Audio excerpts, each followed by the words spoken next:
Hey, salut tout le monde. Ravi de vous retrouver dans cette vidéo. Je l'ai tellement visualisé cette vidéo. Je sais pas si c'est quelque chose que vous utilisez dans votre vie. Quand vous souhaitez quelque chose de très fort, essayez de le visualiser. Essayez de visualiser qu'est-ce que vous feriez si vous aviez cette chose dont vous désirez. Cette chose matérielle ou un événement dans votre vie que vous souhaitez. Un nouveau job, une nouvelle voiture. Essayez de visualiser comment vous seriez, qu'est-ce que vous feriez si vous aviez ce job, qu'est-ce que vous feriez si vous aviez cette nouvelle voiture. Et c'était un exercice de visualisation et j'en entends souvent parler dans les bouquins, comme quoi quand vraiment on fait ça, on met en place dans l'univers tout ce qu'il faut pour qu'on obtienne ce qu'on a envie d'avoir. En tout cas, ces derniers mois, je l'ai beaucoup utilisé pour obtenir mon visa. Vous l'aurez compris, on va parler visa dans cette vidéo.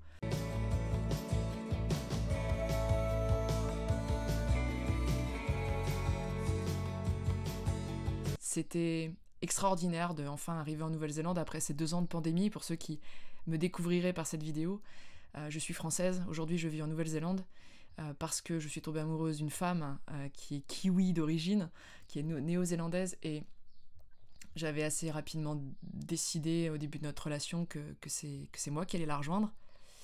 Et on s'est tapé le Covid-19, d'accord. Donc on a été séparés pendant 2 ans et 3 mois. Ça a été une période très compliquée, dont j'ai pas encore guéri totalement. En tout cas, c'était super d'arriver en Nouvelle-Zélande là, au mois de juin 2022, avec l'ouverture des frontières. J'ai enfin pu arriver, après ces 2 ans. Et un autre stress était arrivé assez rapidement. C'était génial, j'étais là, mais maintenant il fallait rester. Et ça, c'était un truc bien stressant, parce que rapidement il a fallu... en fait, on a dû prouver à l'immigration que nous étions un vrai couple, puisque je suis arrivée en Nouvelle-Zélande avec un visa vacances, en fait, un visa, si un jour vous venez visiter la Nouvelle-Zélande, ce qu'on appelle le visa visitor, alors c'est même plus compliqué que ça, vous n'avez pas besoin de demande de visa pour venir en Nouvelle-Zélande, vous avez juste besoin du NZETA, c'est une application, tout simplement, sur votre mobile, pour prouver votre passeport, etc. Mais quand vous arrivez sur le territoire néo-zélandais, que vous veniez pour 15 jours de vacances ou 2 mois, ou maximum 3 mois, vous avez un visa visiteur tamponné dans votre passeport de 3 mois. Et donc moi, j'étais arrivée avec ça, et donc j'avais un visa qui était valable jusqu'en septembre, et donc je fais cette vidéo, on est en décembre, donc il y a eu beaucoup quand même de stress de se dire, ok, c'est bien, je suis là, je suis avec Léane, mais maintenant il faut que je reste. Et donc il a fallu qu'on fasse une demande de visa. Alors c'est la demande de visa que j'ai faite, parce que des demandes de visa en Nouvelle-Zélande, il en existe 4 milliards, et j'ai fait une demande de visa partner work, c'est-à-dire que je stipule à l'immigration que je suis en couple avec un citoyen néo-zélandais et que je souhaite vouloir travailler ici. Je souhaite rester et je souhaite travailler ici. Donc voilà, donc on a dû rassembler beaucoup de preuves parce qu'il suffit pas juste d'être marié. Ça, c'est quelque chose qu'on m'a beaucoup dit. Pendant 2 ans que j'étais coincée en France avec le Covid-19, on me disait mais pourquoi vous vous mariez pas et puis ça va régler le problème et puis tu pourras aller là-bas. Non, parce que pendant que les frontières étaient fermées, les services d'immigration pendant le Covid-19, ils ont été fermés. Clairement, il y avait aucune solution. Il y avait personne pour nous aider, personne pour nous dire s'il y a une solution là. Non, il n'y en avait pas. Et on s'est... Voilà, c'était compliqué. Et juste se marier, ça ne suffit pas. Et sincèrement, se marier pour avoir un visa partenaire en Nouvelle-Zélande, ça sert à rien. L'immigration néo-zélandaise est beaucoup plus complexe que ça, c'est-à-dire tout simplement, pour parler franc, le mariage blanc qu'on peut connaître parfois en France, ça n'existe pas ici, c'est impossible. C'est très très très très contrôlé. Donc ce visa partner work, ça a été prouvé que nous étions un vrai couple. Donc clairement, si un jour c'est votre cas, je fais aussi un peu cette vidéo-là, peut-être pour aider les gens qui un jour seraient dans cette situation-là. Si vous êtes français et que votre cœur tombe en amour pour un néo ou une néo-zélandaise, vous allez pouvoir rejoindre cette personne, vous allez pouvoir rester avec elle, mais il va falloir accepter que l'immigration rentre dans votre vie privée. Il a fallu donner toutes les preuves comme quoi on était en couple. Donc c'est donner les copies d'écran de ce qu'on partage sur les réseaux sociaux, donner nos photos, de nos familles, de nos entrevues avec notre famille, nos amis, notre dîner dimanche soir, où on a mangé avec les voisins. Vraiment, on rentre, il faut laisser cette porte ouverte à l'immigration de « Ok, ben allez-y, venez chez nous ». Des photos, alors évidemment, on n'a pas envoyé non plus des photos très intimes, quoique, à des fois pour rigoler, j'ai beaucoup dit cette blague, et c'était pas tout à fait une blague, c'était un peu du second degré comme du premier degré. J'ai dit à tout le monde, l'immigration, on leur a tout envoyé, à part la sextape, ils ont tout. Ça faisait beaucoup rire les gens, mais c'était limite vrai. Voilà, donc il faut accepter ça, mais en tout cas, nous, ça nous posait pas de problème. Partager les réseaux sociaux, c'était pas non plus un gros problème pour moi, mais j'ai discuté avec d'autres couples dans cette même situation où ça a été un peu plus compliqué pour eux, cette entrée un peu dans l'intimité. Il faut que vous prouviez que vous vivez sous le même toit, à la même adresse.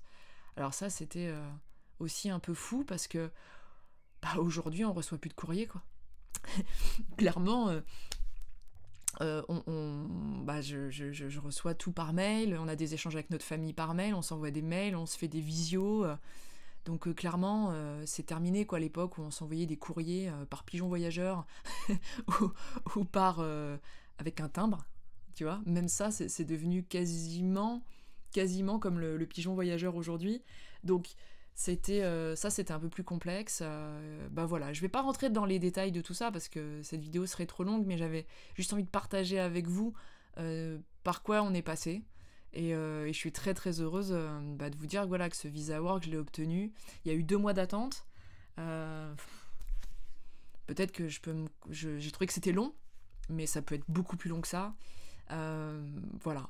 J'ai très envie de vous dire que si un jour vous faites ce genre de demande de visa en Nouvelle-Zélande, même si c'est pas du visa partenaire mais que c'est un autre visa, vous avez aujourd'hui ici des agents qui sont là pour vous aider pour monter votre dossier. Alors évidemment, c'est un coût supplémentaire. Il faut savoir que toute demande de visa est payante. Les prix changent. Les prix changent de mois en mois. Donc ne venez pas me demander ça coûte combien, parce que dans 2 mois, ça aura changé. Donc vous avez le prix du visa. Je voudrais répondre à une question que je vois beaucoup sur les réseaux sociaux. Quand vous faites une demande de visa, vous payez pour votre demande de visa. Vous payez pour faire cette demande de visa. Cet argent, vous ne le récupérez pas. D'accord ? Même si on vous dit merci, mais non, on vous refuse. Oui, il y a des gens parfois qui pensent que si l'immigration dit bah non, et qu'on refuse votre entrée dans le territoire ou qu'on vous refuse votre visa, si vous êtes sur le territoire, on va vous demander de partir, parce que c'était ça quand même, hein. Ouais, il y avait cette épée de Damoclès sur ma tête, où je savais que si au cas où l'immigration me disait « bah non, t'as 21 jours pour quitter le pays ». Ouais, je les avais là, ouais. Donc voilà, il fallait, pendant 2 mois, il a fallu dormir quand même tranquillement sur ses 2 oreilles, ou pas. Tu comprends un peu l'émotion ? Et du coup, voilà, donc si vous payez pour une demande de visa, qu'elle soit acceptée ou refusée, vous perdez cet argent. Voilà, je voudrais juste le préciser dans cette vidéo, s'il y a des gens il y a beaucoup, je vois beaucoup cette question, où on se dit, oui, bah si c'est refusé, ils vont nous rembourser. Non, ça c'est dans un autre pays qui s'appelle le Bisounoursland, mais c'est pas sur la planète Terre. Ouais, il faut encore voyager plus loin, ouais, c'est plus compliqué. Et là-bas, il y a des licornes et tout, ouais, mais ici, sur la Terre, ça marche pas. En tout cas, voilà, et puis ce que je voulais dire aussi, en reparlant de l'agence, c'est que donc vous payez pour une demande de visa, et vous pouvez payer pour que quelqu'un vous aide. Alors évidemment, ça fait un coût supplémentaire, et parfois on se dit waouh, c'est quand même beaucoup d'argent, hein. Je vous cache pas, je vais pas vous dire les montants, je vous dis, ça change tout le temps, mais ça coûte pas 50 balles, on est d'accord, ça coûte pas 200 balles non plus, on est d'accord, on est sur des prix qui sont un peu plus élevés, tout compris, je suis à plus de 1 000 euros, voilà, pour essayer quand même de vous donner un esprit large. On est à bien plus que ça sur d'autres demandes de visa, hein, encore une fois. Vous avez des tas de demandes de visa qui sont différentes en fonction de votre situation. Faire appel à un agent, même si ça coûte plus cher, vraiment je vous le conseille. Il faut savoir qu'il y a pas mal d'agents ici français, donc n'hésitez pas à vous renseigner. On pourrait très bien me dire pourquoi tu fais pas de la publicité à l'agent qui t'a aidé. Je leur ai pas posé la question, mais je leur ai déjà... je leur ai fait beaucoup... j'ai laissé des avis sur internet pour les remercier. C'est pas que je veux faire de pub ici, c'est juste que j'ai bien compris qu'il fallait pas faire... Faut pas que l'immigration pense qu'on se connaît. Votre agent ne peut pas être votre cousin. Faut pas que vous ayez des liens de parenté ou des liens amicaux avec la personne qui vous aide. C'est vraiment, voilà, faut que ce soit quelqu'un de neutre, parce que c'est des choses officielles avec des documents, avec, voilà, c'est des trucs officiels, et donc faut que ça reste neutre. Et donc, j'ai pas envie qu'on pense que je leur fais de la pub et que c'est un truc donnant-donnant et que j'ai reçu quelque chose en échange, ce qui est pas le cas. Et je vais encore avoir besoin d'eux dans les mois à venir, puisque le visa que j'ai aujourd'hui est un visa work pour 1 an, ce qui va me permettre de rester, ce qui va me permettre de pouvoir trouver du travail, et puis pas que, avoir un visa work, aujourd'hui ça me permet d'avoir un compte en banque, ça me permet de faire les formalités pour avoir un numéro de ce qu'on appelle l'IRD ici. L'IRD, c'est tout simplement un numéro d'imposition, une fiscalité. Évidemment, hein, c'est un peu comme la France ici, vous êtes prélevé à la source. Donc à partir du moment où tu travailles, tu payes des impôts. Voilà, ça c'est pareil, c'est normal. Si ça te choque, il faut aller dans cette autre planète avec Bisounoursland. Tu vois, sinon c'est partout pareil. Hein, tu travailles, tu payes des taxes. Et voilà, en tout cas, voilà, j'avais besoin de ce visa work pour avancer sur tout ça. Des trucs tout cons, mais que tu peux pas faire tant que t'es en visa visitor en fait. Donc en gros voilà, j'étais arrivée en mode vacances, c'était cool, mais à un moment donné t'as envie d'avancer quand même. Donc voilà. Donc tout ça pour dire que ce visa je l'ai 1 an, et que dans 1 an, je vais essayer en tout cas d'aller direct au Graal de l'immigration. Pour moi, le Graal de l'immigration, c'est le visa résidence. C'est le visa résidence, et c'est un visa qui coûte beaucoup plus cher. Je n'ai pas encore d'ailleurs le terme exact des chiffres dans ma tête, et puis comme ça change tous les mois, voilà, mais bon, j'ai prévu très large, et du coup ce visa résident, après, si je l'obtiens, il est infini. Je peux rester, je peux voyager, je peux, voilà, et s'il y a une nouvelle pandémie, je peux être ailleurs et revenir, voilà, déjà, par exemple, tu vois, ça peut sembler lointain comme supposition, mais qu'est-ce que c'est important quand tu as vécu 2 ans bloqué dans un pays, et que tu peux pas aller dans le pays où tu veux aller, et que tu es loin des gens que tu aimes, voilà. Donc voilà, ce visa résident sera pour moi le Graal, et que j'espère pouvoir en faire la demande dans 1 an. Voilà. Encore une fois, je le rappelle, j'ai fait une demande de visa pas uniquement work, c'est un visa partner work. Ça veut dire que aux yeux de l'immigration, je suis en couple avec Léane, et je demande à travailler. Vous avez d'autres types de visas, hein. Pour entrer en Nouvelle-Zélande, vous avez les visas work tout court. Les visas work tout court, si vous êtes en France, c'est un peu complexe. Soit c'est votre employeur qui peut faire, qui peut un peu vous sponsoriser, il y a même des employeurs, ils vous veulent tellement que c'est eux qui vont financer votre visa. Alors clairement, hein, c'est pas pour faire caissière au magasin du coin. Vous pouvez rentrer assez facilement si vous avez un métier en particulier. Évidemment, on monte sur des métiers top niveau, quoi. Exemple, tout ce qui est ingénieur, vétérinaire, si t'es infirmière, si t'es médecin, si t'es chirurgien, si t'es anesthésiste, des trucs comme ça, hein. Bizarrement, mais c'est assez facile de rentrer, parce que c'est des professions dont on a besoin. Et donc là, vous pouvez faire une demande de visa work assez facilement en disant voilà, moi je suis chirurgien et tout. Si après c'est dans d'autres boulots, faut voir ça avec un employeur. Bref, c'est un peu compliqué quand même quand t'es en France, que t'as pas de boulot, et que si t'es comme moi, t'es pas encore tout à fait bilingue. Voilà, donc vraiment, ça c'est une façon de faire, et c'est pas la même chose que ce que moi j'ai fait. Après, vous avez les visas étudiants, si vous voulez venir étudier. Et puis, je vais pas en parler plus que ça, mais évidemment, ça vous allez le trouver partout. Si vous avez moins de 35 ans, vous pouvez faire un visa holiday work, un visa travail-vacances. C'est ce qu'on appelle plus communément le PVT. Voilà, vous tapez PVT, Nouvelle-Zélande, sur internet, vous avez toutes les informations que vous voulez. Moi, ça me saoule parce qu'on parle que d'eux, et dès que j'ai toujours cherché des informations pour ma situation, j'en trouvais pas, et ça m'a saoulé.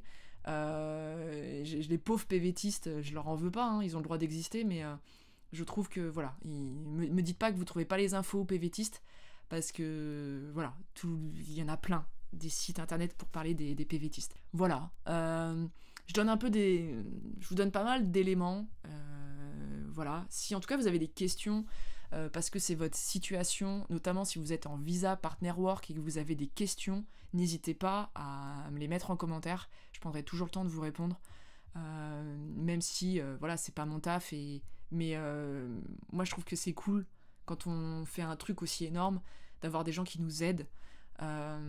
Après, sincèrement, passez par un agent si vous avez envie d'avoir un dossier en béton, d'être sûr de ne pas passer à côté de quelque chose. L'immigration néo-zélandaise est très carrée. Très, très carrée. Et je vais terminer cette vidéo en vous racontant le truc de dingue. Je peux pas tout vous raconter de tous les documents qu'on a dû donner à l'immigration, parce que déjà, vous allez pas me croire. Mais en gros, vous pouvez pas tricher. Ce que je veux dire dans cette vidéo, c'est que si vous voulez faire genre que vous êtes en couple alors que c'est pas vrai, machin truc, laisse tomber. Laisse tomber. Ça marchera pas. Ici, je vous l'ai dit, le mariage blanc, ça n'existe pas. C'est hyper sécurisé, hyper carré. Ils sont beaucoup dans le numérique, beaucoup plus qu'en France. Nous, en France, on commence à l'être. Mais ici, tout est en ligne. Tout est en ligne. Je viens d'ouvrir ma banque il y a 3 jours. J'ai choisi une banque, j'ai ouvert un compte en banque. Voilà, j'ai mon application, j'ai ma banque, j'ai un RIB. Ça se fait comme ça, c'est en ligne, j'ai vu personne. Il y a vraiment après des... Mais bon, ça se fait pas comme ça, c'est-à-dire que c'est relié à des sites où j'ai dû prouver mon identité, j'ai dû me rendre dans un endroit particulier pour qu'on me prenne en photo, pour vérifier mon identité. Et il y a plein de choses comme ça qui existent ici. Et en France, c'est pareil, hein, on peut pas comme ça prendre l'identité des gens. Mais en tout cas, je trouve que c'est quand même très carré ici. Et sur l'immigration, c'est très carré. Vous pouvez pas venir en Nouvelle-Zélande. Il faut que vous veniez en Nouvelle-Zélande, comment dire, sain de corps et d'esprit, clairement. Si vous venez de faire de la prison, vous pouvez pas venir vivre en Nouvelle-Zélande. Voilà, voilà. c'est con, hein. Peut-être que t'as purgé ta peine, t'as fait une connerie, t'as purgé ta peine, aujourd'hui t'as envie de vivre en Nouvelle-Zélande, t'aurais le droit. Tu peux pas. Il y a un délai, je crois, à attendre, et en plus ça dépend ce que t'as fait, j'en sais rien. Mais ici, il y a un contrôle de la sécurité pour la population, que je trouve très bien, qui est hyper carré. On m'a demandé mon casier judiciaire dans cette demande d'immigration. Évidemment, j'ai parlé, il faut prouver voilà, qu'avec Léane, on est un vrai couple, qu'on vit sous le même toit. Mais il a fallu prouver mon casier judiciaire. On va vérifier le casier judiciaire de Léane. Voilà, c'est fou, mais c'est comme ça. Et en même temps, tu te dis, ben, ça crée une sécurité dans ce pays qui est peut-être pas plus mal, quoi. Et puis, on m'a demandé si j'étais correctement en santé. Si j'étais correctement en santé, c'est pas français cette phrase. Si j'avais une santé qui était bonne. Et c'est ce dont j'ai envie de vous partager. Il fallait que je prenne rendez-vous, donc vous devez faire des examens médicaux. Alors tout ça, ce sont des coûts supplémentaires. Hein. Je vous le cache pas que vous avez cette demande de visa, vous avez l'agent si vous en choisissez un, c'est pas obligatoire. Et vous avez des petits coûts qui se rajoutent. Il y a le coût de la santé, puisque vous allez faire des examens de santé, et ça coûte. Et si vous le faites en France, à l'époque je m'étais renseignée, c'est pas remboursé par la sécurité sociale, hein, soyons clairs. Donc c'est vraiment quelque chose que vous payez de votre poche. Moi j'ai décidé donc de le faire ici, et ça a été une expérience assez dingue. Après, les petits éléments pour parler finance, vous devez souvent traduire des documents français avec des traducteurs agréés en Nouvelle-Zélande. Pareil, c'est assez facile de les trouver. Il faut payer, quoi. Donc c'est pas hyper cher, on est souvent autour des 40$, je parle en dollars néo-zélandais. Donc ça va, mais ça, plus ça, des fois t'en as pour plusieurs documents à traduire, et donc c'est des petits rajouts qu'il faut penser. Juste donc, je termine pour vous faire rire, pour ceux qui me suivent, sur cette expérience de visite médicale. J'arrive, donc Léane m'avait aidée, elle m'avait dit, il y a un centre médical, je sais où il faut aller, je t'ai pris un rendez-vous, c'est mardi matin, 9h, ok. Je lui dis, ça va prendre combien de temps? Elle me dit, c'est 5 minutes, parce que on va peut-être voir le médecin, mais tu vas pas tout faire le même jour, quoi. Pourquoi? Parce qu'en fait, tu dois voir le médecin, tu dois passer des radios de tes poumons, il vérifie la tuberculose, t'as une prise de sang à faire, j'essaye de réfléchir si j'ai rien oublié, et t'as une prise d'urine. Bref, ils m'ont tout pris. C'est simple, l'immigration était au courant de tout. De tout. Si j'étais en prison, si j'ai fait du mal, ils savent tout. Ils savent tout. Et ils ont contrôlé mon urine, mon sang, tout, et jusqu'à l'état psychiatrique. Parce qu'on te pose des questions. J'arrive ce matin-là à 9h. En fin de compte, tout s'est déroulé en 2 heures de temps. J'arrive, déjà, bonjour, donc je te le fais en français, hein, évidemment on est en anglais. Bonjour, voilà, donc c'est pour l'immigration, je dois faire des examens médicaux. Peut-être que je vous donne mon passeport pour commencer. Et là la dame me dit, ah non, pour commencer, déjà vous allez me payer $250. Donc j'avais tiré, en gros, j'ai plus les montants exacts, et je pense que ça peut changer aussi, mais en euros ça a dû me coûter... je crois qu'on était dans les 300 euros. Voilà. Je l'ai même plus vraiment en tête parce que j'ai fait tellement de choses que j'oublie exactement ce genre de détails. Mais ouais, je me souviens qu'on était dans ces tarifs-là. Et j'étais plutôt contente parce que en France, quand j'avais regardé, en tête, j'avais 400. Donc, du coup, j'étais contente de ce que j'avais payé. J'avais tiré des espèces pour être tranquille. Donc, la nana me dit, non, pour commencer, c'est $250. Donc, eux, ils n'ont pas de problème d'impayé avec les clients. C'est tu payes avant de commencer quoi que ce soit. Donc là, au centre médical, je balance $250. Ensuite, tu donnes ton passeport. Et là, elle me dit, ok, asseyez-vous, il y a une infirmière qui va vous recevoir. Ok. L'infirmière me reçoit. Tu rentres dans un bureau. Là, l'infirmière t'explique que tu vas voir une autre infirmière. D'accord. Elle te prend ton identité, passeport, ton visa visiteur, hein, comme quoi tu es bien en règle pour être actuellement sur le territoire. Et puis, elle me prend en photo. C'est dingue, hein. Je me dis pourquoi elle me prend en photo? Il y a ma photo sur mon passeport et puis tu peux avoir une photo d'identité sur toi. Non. Elle te prend en photo parce que l'immigration va vérifier derrière que la personne qui s'est présentée aux examens médicaux, c'est bien la personne qui demande son visa. C'est-à-dire que si t'as une sœur jumelle ou une cousine qui te ressemble, tu peux essayer de gruger parce que ta cousine elle est en bonne santé mais pas toi, et donc tu vas faire genre que... Non, ça marche pas. Pour te dire le contrôle, quoi. Donc elle me prend en photo. Ensuite, elle me dit très bien, installez-vous, une autre infirmière va vous recevoir. Heureusement, je vous rassure, Léane était avec moi. Vous avez le droit à quelqu'un pour vous aider, pour vous traduire, quand vous êtes, comme moi, une grosse quiche en anglais. J'arrive sur la deuxième infirmière, entrée, machin, je m'assois, elle me dit, je vais vous poser une série de questions. Très bien. Et là, elle me pose plein de questions. Vous êtes enceinte? Non. Vous avez le sida? Non. Vous avez eu un cancer? Non. Vous savez si actuellement vous avez un cancer? Non. Est-ce que vous avez fait de la psychiatrie? Non. Est-ce que... et là, on commence vous êtes diabétique? Non. Vous avez des problèmes de thyroïde? Non. Et après, et vos parents, ils ont des problèmes psychiatriques? Non, je crois pas, ou en tout cas je vais pas tout vous dire. et vos parents, ils ont des cancers, et ils te posent énormément de questions. C'est un peu... Après, elle te pèse, elle te mesure, elle vérifie tes yeux, donc tu lis pour voir si tu vois clair. Elle m'a pris ma tension, et elle m'a dit, très bien, maintenant vous allez faire pipi dans un pot. Alors je sais pas, ce truc-là, hein, que tout le monde passe par cette case un jour dans sa vie, moi c'était la première fois. Donc évidemment, elle arrive, machin, elle m'explique en anglais, le petit pot, machin, elle me dit vous faites pipi, vous remettez là. Il y avait une petite porte dans le mur, elle me dit vous mettez votre petit pipi là, d'accord? Donc évidemment, moi j'étais là, évidemment, avec le stress, je me dis, bon ça va, j'ai envie de faire pipi. Je commence à essayer de faire pipi, évidemment, j'y arrive pas. Je te jure, je fais 3 gouttes. Il y avait 1 millilitre de pipi dans mon pot, et j'étais là. Et c'est horrible ce truc où tu fais, faut que je fasse pipi.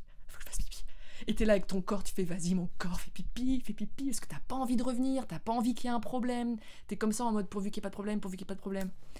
Bref, je donne mon 1 millilitre de pipi, mes 3 gouttes, et j'étais en mode, je suis désolée, c'est pas assez. Elle me dit, non, vous inquiétez pas, c'est bon. En fait, ils font juste une bandelette urinaire. Donc, ne stressez pas si ça vous arrive. Vous avez juste besoin de 3 petites gouttes. Bref, c'est hyper stressant. Et puis ensuite, donc la bandelette, en fait, c'est pour vérifier votre glucose, hein, vérifier que vous n'êtes pas diabétique. Et l'infirmière nous a expliqué qu'il y a des gens, ils apprennent comme ça que, en fait, vous êtes diabétique. Ah bon? Bref. Elle me dit très bien, c'est parfait, je vous laisse repasser en salle d'attente, le médecin va vous recevoir. Ok. Le médecin me reçoit, bonjour, tac. À chaque fois, on prend ton passeport. Hein. T'as pas moyen d'échanger avec ta sœur jumelle dans la salle d'attente, quoi. Et on prend le passeport et tout, on vérifie à nouveau ton identité à chaque fois.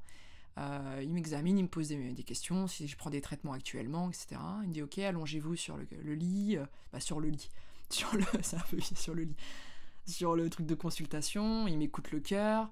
Voilà. Après, il prend un petit marteau, vous savez, pour les réflexes, là. Et il m'a tapé partout, le gars. Mais je te jure, j'avais mon corps qui faisait comme ça. C'est bon, j'ai des très bons réflexes, hein, de partout. Il m'a tapé à des endroits, je savais même pas qu'on pouvait avoir des réflexes à ces endroits-là. Délirant.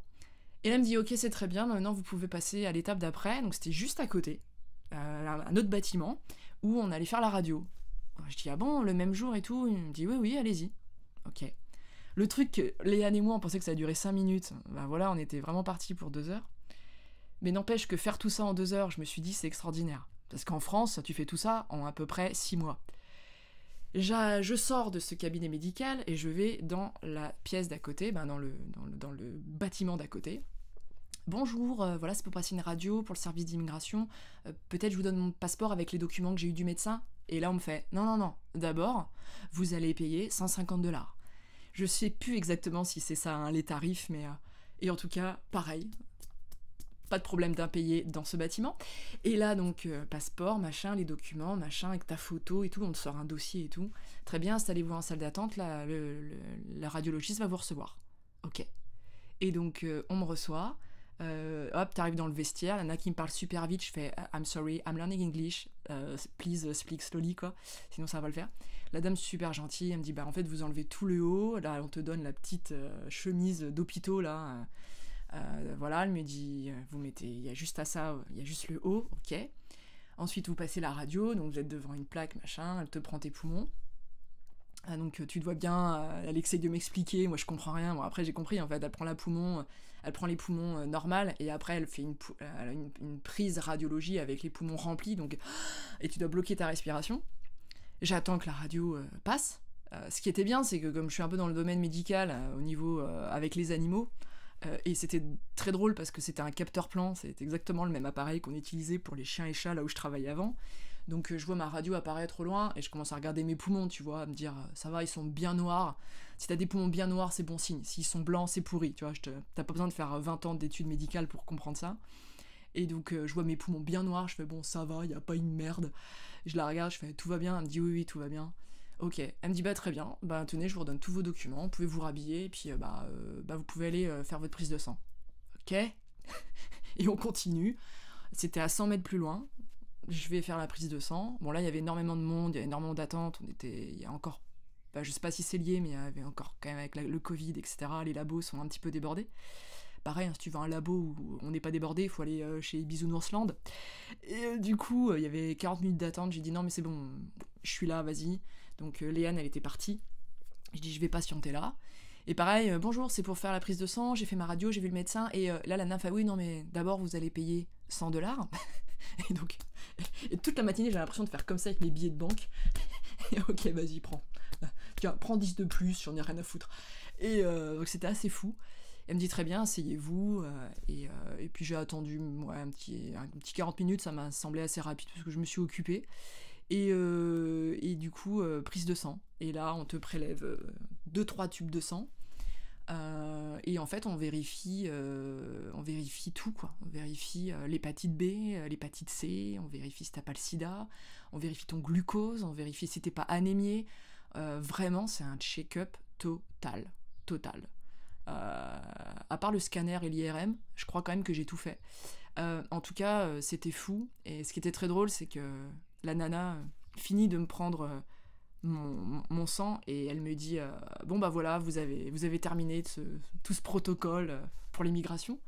Et je la regarde, j'ai fait vous savez qu'en France, dans mon pays, il y a des gens qui sont là, qui ont pas de papier, qui sont sans papier.